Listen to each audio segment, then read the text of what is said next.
This is the Lexus RZ, the first dedicated EV ever from Japanese luxury brand Lexus. And I've just become one of the very first people in the world to drive this mid-size electric SUV. I was given free rein of it here at this private test track for a couple of hours with corners, straights, braking tests, a slalom, and even a couple of expansion joints and bumps. So in this video, I'm going to tell you whether the Lexus RZ is a good electric SUV, and importantly, whether or not it feels like a Lexus, because the RZ shares its platform with the Toyota BZ4X, which has already come out in some markets, although not here in Australia. I'm also going to give you my best guess about what this car will cost. I'll let you know how far you'll be able to drive it on a single charge and what the interior is like. And yes, this Sonic Copper RZ450e does have the yoke, and I'll tell you exactly what that's like to use. But before we get started, hit subscribe and the notification bell.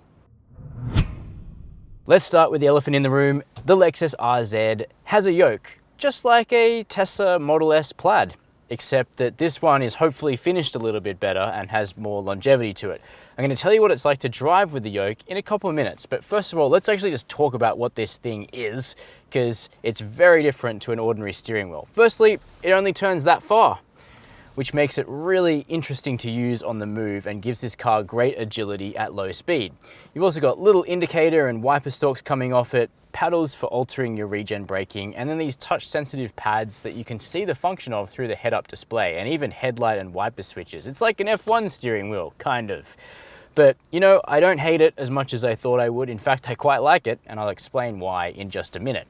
But this, around the edge, is synthetic leather, and that's because the RZ is the first Lexus ever to get a vegan interior. No leather will be available on this car, which I think is a big step for Lexus, because it's quite a, well, it's not a traditionalist brand, it is kind of progressive, but you know, I think a lot of the buying demographic of Lexus likes a leather interior. You won't be able to get one. This car is representative of a high-spec RZ, so it's got 20-inch wheels outside, it's got the yoke, and it's got this ultra suede seat material with active cooling and heating. It feels quite premium, maybe not quite to the level of Lexus's classic semi-aniline leather, but it's still pretty nice. What about the tech? Okay, we've got a 14-inch touchscreen over here, wireless Apple CarPlay and Android Auto, we've got Mark Levinson audio, and then a digital instrument cluster, which you can see above the yoke. That all works really well, as expected for Lexus. We've now got a dial shifter, which is the first for this brand. We've still got a volume knob, still got temperature knobs, so still some knobbery, which is good for getting what you need done very quickly. But check this out, we've got a roof here, which is electrochromatic. At the press of a button lets light in or not, but Lexus Australia will also sell the car with clip-on sunshades, so if you want that too, well, you're going to get it with the car. Material quality feels good, but this vehicle is a hand-built left-hand drive car from Europe, which is why I'm sitting over here, but even being hand-built, it still feels really well made, so the proper assembly line cars will probably be excellent. As for odds and ends storage, cup holders here, wireless charging, we've got a big dual openable area between the seats and okay size but not massive door bins. The RZ shares the same 2,850mm wheelbase as the RX, but you kind of feel a little bit more space here in the back, or at least I think I'm remembering more space compared to my RX video. I've got the driver's seat set up for me, I'm 6 foot tall. Headroom is good, even with this kind of panoramic roof setup. Legroom's amazing, but tow room is constricted. We're sitting on a big battery here. ETNGA, the chassis under this car, has a skateboard battery, and as you can see, my legs are pretty high up, so I've got to splay them in order to be comfortable, which is less than ideal. We've got air vents, seat heaters, USB-C, and even a household power point down here for charging, which is awesome. Lots of quality materials, matte pockets, and a flip-down armrest, all in ultra suede. Very luxe. Moving around now to the back of the RZ, it's clearly similar in design to the incoming Lexus RX that I drove a few months ago, but the RZ has a bunch of unique cues, from the closed-off 3D spindle grille at the front to this coupe SUV profile at the back, and even a ducktail spoiler, which is kind of cool. And we again get a look at the Sonic Copper color, which is in a two-tone with black arrangement on this particular car, but the two-tone paints will actually be optional. They're not going to be forced on anyone. So if this isn't your taste, you're not going to be pushed into getting it. Now, we've also got the spelled out Lexus word mark around the back. They're doing that on pretty much all of their cars now. And we've also got badging down here for your RZ450E and Direct 4. And I'm going to explain what Direct 4 does when I take this car for a drive in a moment. But for now, let's open the power tailgate, one beep, and then it goes up. And Lexus is saying this is going to be over 500 litres VDA. It looks pretty big to me. The cargo blind is nice and light, and that gets out of your way. Underneath this boot floor, you got cable storage, no spare wheel. In this car, 60/40 folding rear seats, but lots of space here and controls to close the boot or close it and lock the vehicle. And that means it's time for us to get out of this wind, into the car, and take the RZ for a drive. So this is it, first drive in the RZ, as you can see, pulling away. Got to make a couple of low speed maneuvers here. The yoke, oh my God, it actually makes life really easy. Not sponsored by Lexus. Not sponsored by Tesla. It's just weird and interesting and quite good to use. So I've been going around this test track here for the last couple of hours. It's a good mixed loop. Some high speed, some low speed, some sharp corners, some junctions. And you know, I haven't been like crossed up or like weirded out by the yoke. And I know that's a concern of some people. They think that they're not gonna have control of the car in emergency situations. But you know what, let's pull onto this slalom right here, and we'll put that theory to rest pretty quickly. Okay, so I'm going to go through a really tight slalom right now. Car's having to change direction real quick.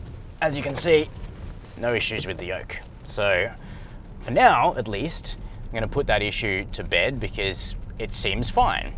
What about the rest of the car? Lots to talk about. So the RZ450E sits on the Toyota Lexus eTNGA electric vehicle platform, and it's shared for now with the BZ4X, which is the Toyota midsize electric SUV.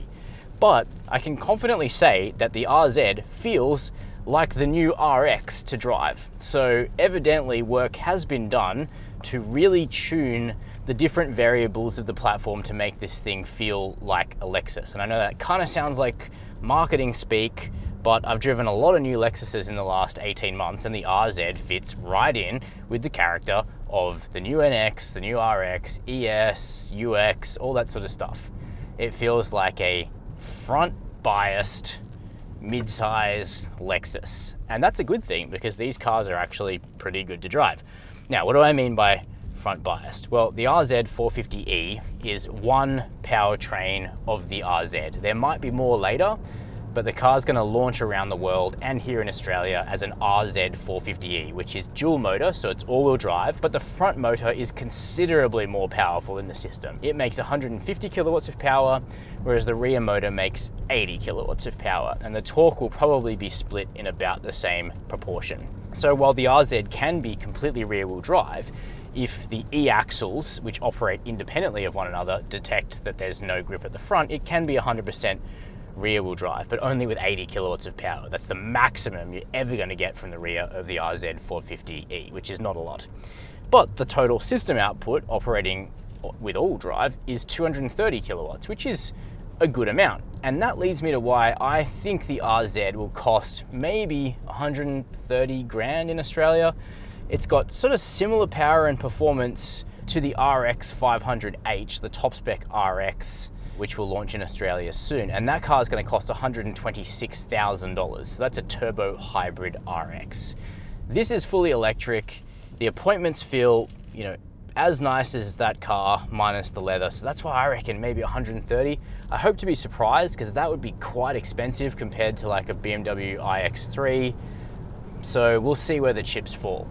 Now, what about the other fundamentals? So this car has a 71 kilowatt hour usable battery, which is not that big by industry norms anymore.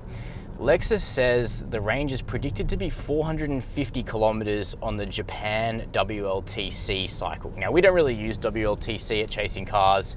Lexus UK is talking about 400 kilometers of range. WLTP, which is a standard that we do tend to use here. I did a little consumption loop today though. So I drove the car at 60 k's an hour for about 25 minutes and I got 19 kilowatt hours per 100 kilometers. Not the best in this segment, although it will be enough for most people. DC charging is capable at up to 150 kilowatts. So again, that's okay, but A Hyundai Ioniq 5 will do 240 kilowatts in the real world, so it's middling. You know, Toyota and Lexus, they tend to be a bit conservative with new technology. I think that's what we're seeing here.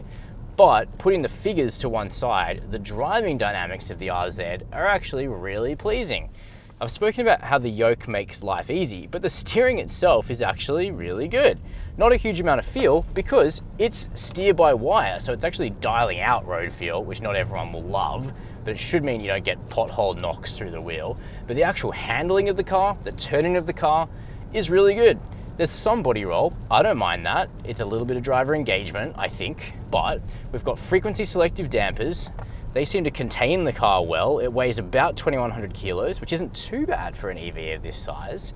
And the ride feels even. There's a few expansion joints on this track, so we can kind of test a little bit of bumpiness, but not a huge amount. But I think this car is going to be rewarding to drive on the road because the fundamentals feel good. It also feels quiet and it doesn't pitch around because the system called Direct 4 and the two e-axles, they cleverly use acceleration and regen on each motor to prevent the car from pitching forward or backward under acceleration and braking.